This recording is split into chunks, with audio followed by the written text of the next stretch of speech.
Welcome to the Malting Hour. I'm one of your hosts, Tony Golick. No, welcome to After the Final Pour. It's still the Malting Hour. I know, but you usually say, welcome to After the Final Pour, brought to you by the Malting Hour. Oh, fuck, you're right. Welcome to After the Final Pour. I'm one of your hosts, Tony Golick, joined always with... Brandon Winninger. Yeah, and this is After the Final Pour, brought to you by the Malting Hour. Thanks, man. Thanks for keeping me on my shit. It's an After the Final Pour for me. I'm on, like, my... No, fuck, it's been a long day. It's been a great day, man. It's been a good day. I got a nap in, and then I made some burgers on the grill. It's been a good day. Good Saturday. Good Saturday in Chicago. Nice. And we celebrated your son's birthday. We did. A good time was had by all.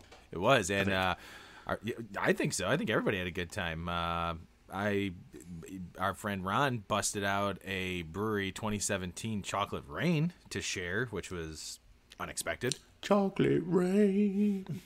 Yeah, that was. And then you had Revolution's Cross of Gold on Still tap. Have a little. Yeah, and you got a keg of Revolution's Cross of Gold. Yeah.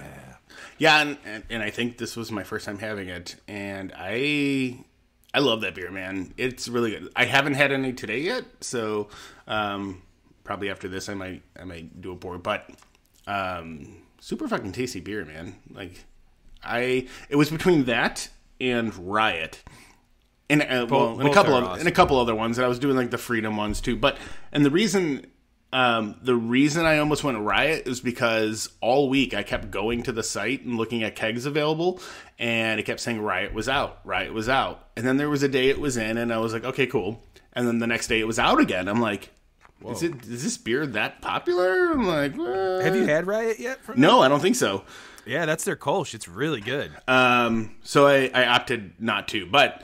So when I went to order, Riot was available, but I was like, I don't know if I've had Cross of Gold, so I got that, and I'm glad I did. So, yeah, Cross of Gold is Revolution's delicious golden ale. It was one of their, if I'm not mistaken, flagship beers that were available in 6-packs and cases when they were in the stores, and I think you can still. Oh, hey Aggie, I think you can get Cross of Gold in a crowler at the tap room. I don't know if there's anything else other than maybe the Sixtel kegs.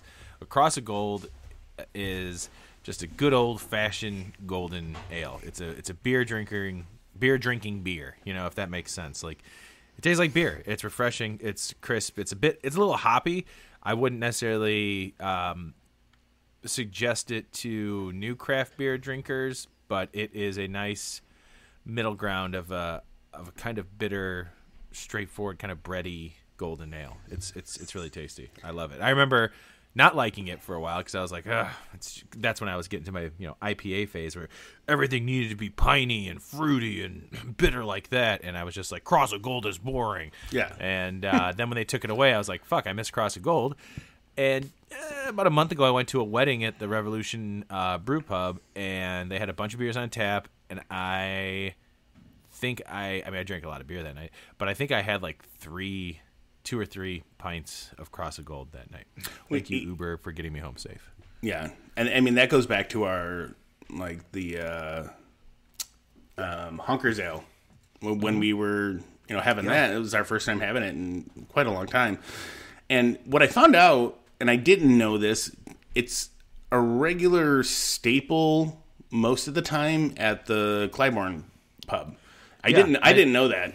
Did not know that either. And now that I know that, it definitely brings me it's making me want to go back more. What's crazy though is I feel like I don't look at their tap lists all the time, but every couple of weeks I go on to Goose Island just to see what they have on tap.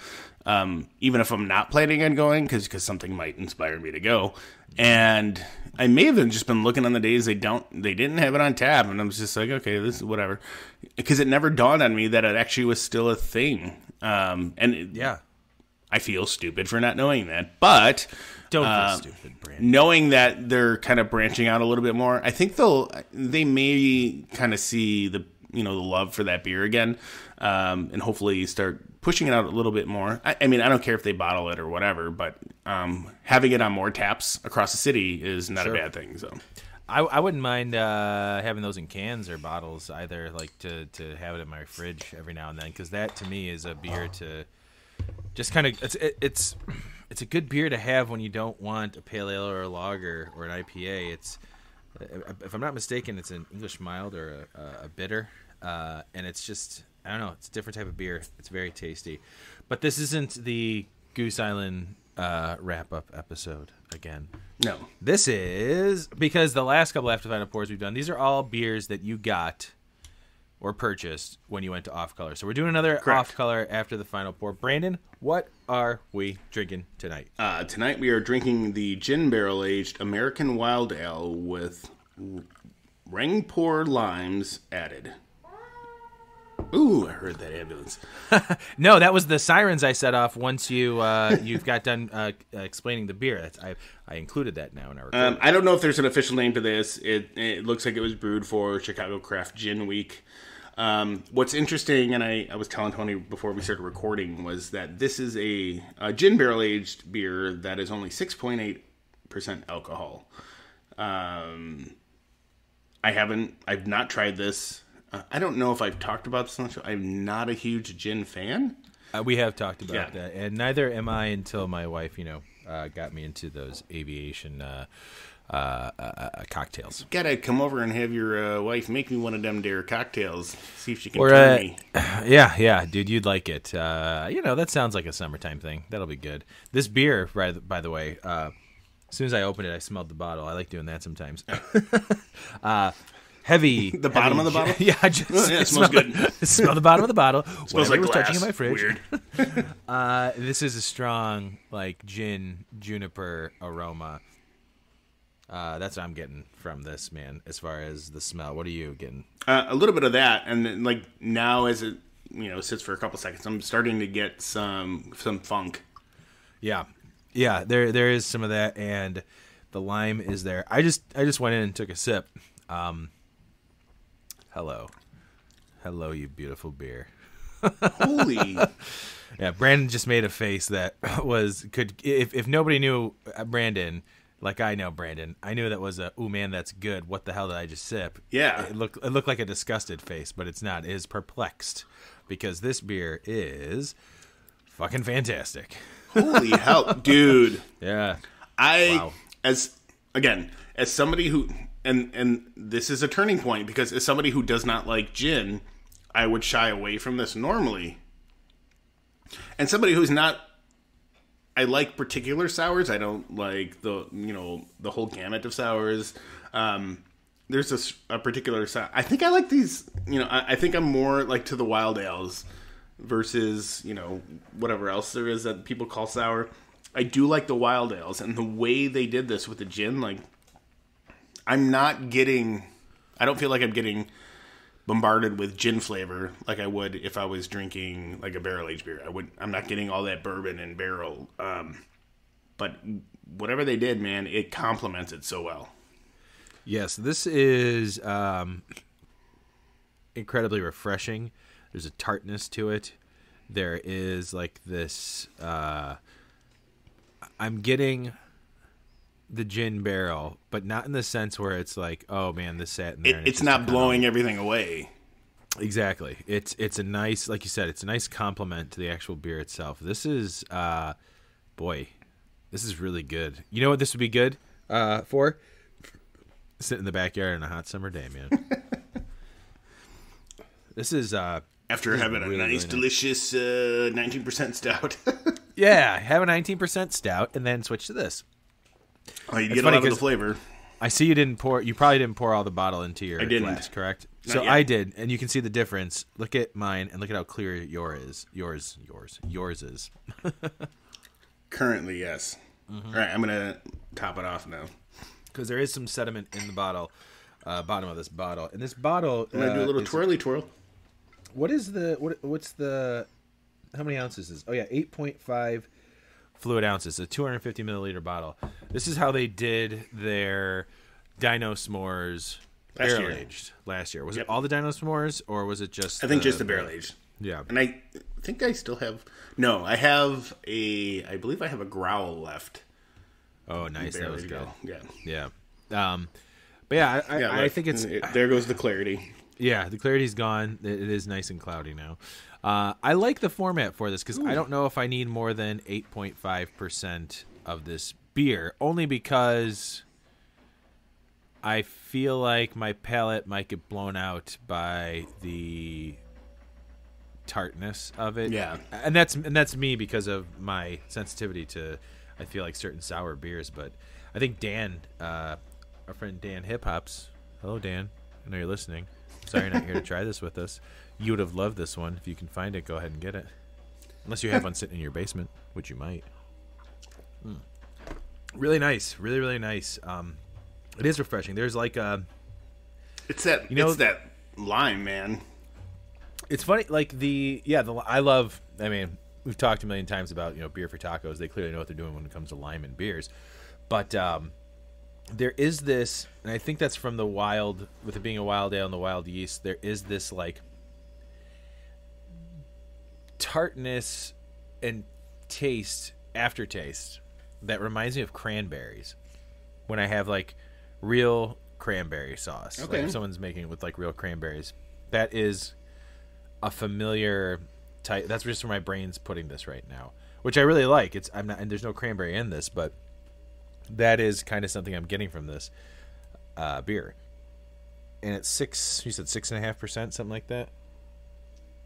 Yeah, 6.8, I believe. Yep. Yeah, 6.8, so almost 7%. And this is really super easy drinking for being almost 7% beer. So just out of curiosity, I did a quick search on these Rangpur limes, and they're named... common names for this fruit include Rangpur, the name of a city, which is now Bangladesh. And I believe it's kind of a hybrid because it's a citrus lime or lemon hybrid. What? Yeah, so it says sometimes called the Rangpur lime, mandarin lime, or lemondarin, is a hybrid between the mandarin orange and the citron. It is a citrus fruit with a very acidic taste and an orange peel, and an orange peel and flesh. So it's orange. It's an orange fruit because it's basically, derived from mandarin oranges. But it's got that, it's so acidic, it lends itself to a lime. That's kind of cool.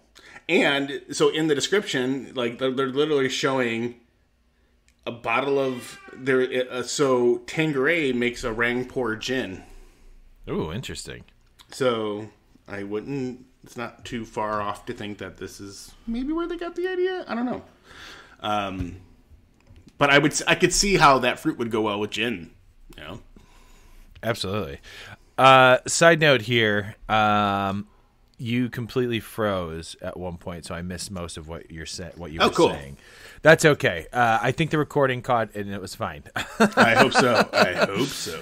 Well, I mean, we're recording separately vocally. It's just, I'll be able to match it up. I just wanted to point that out in case there's any, reason why I might ask you something. That type of fruit, though, it's the crossbreed. Did I get this right? You said mandarin orange? Yeah. And lime? And basically a lemon. A lemon. Wow. Yeah. I like that, man. I want to get my hand on some of those. Make a cocktail with that. This is a good cocktail drink, man. I think anybody who likes cocktails would really enjoy this beer a lot. Agreed. I love it. I would if they end up having, sorry, I had to clear my throat, everybody. If they do this again, or if they still have bottles lying around, I might want to grab another one of these, man. It's really, really nice. I think my wife would enjoy it for sure.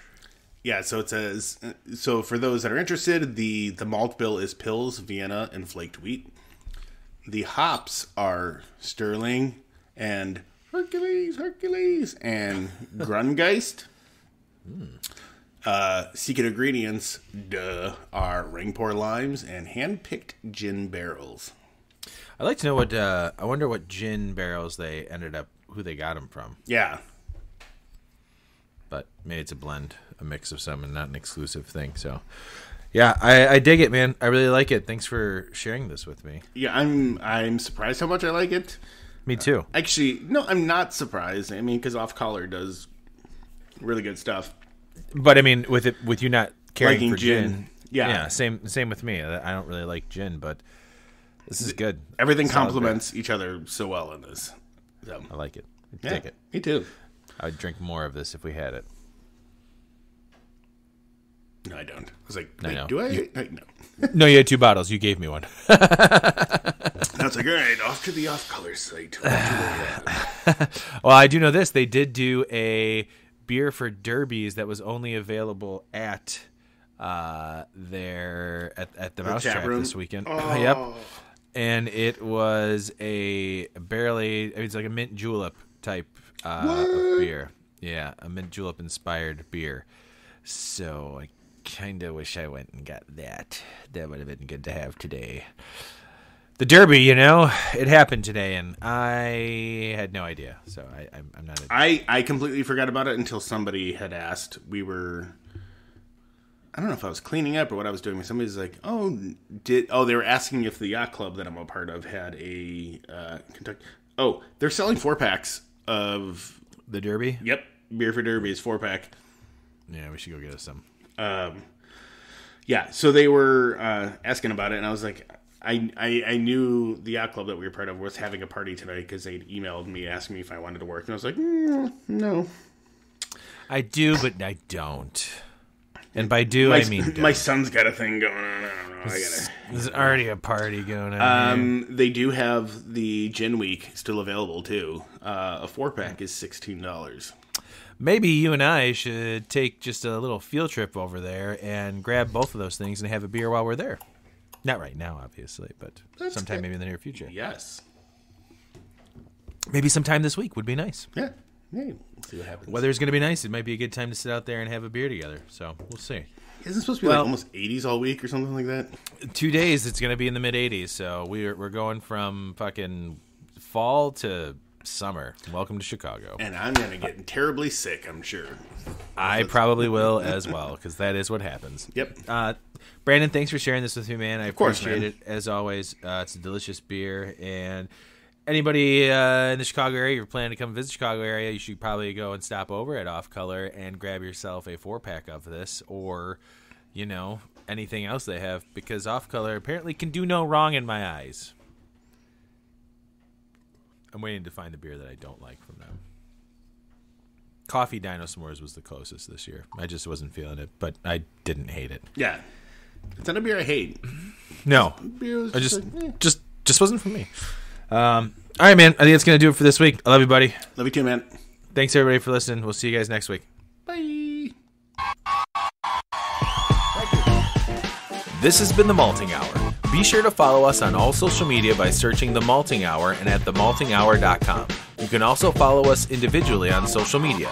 Brandon can be found on Instagram as BMDub81, on Twitter, BDub81, and on Untappd as BDubDrinksBeer. Tony can be found on Instagram and Untappd under Ace of Help Chicago, on Twitter, The Ace of Help Chicago. Clark can be found as Clarkowski on all three.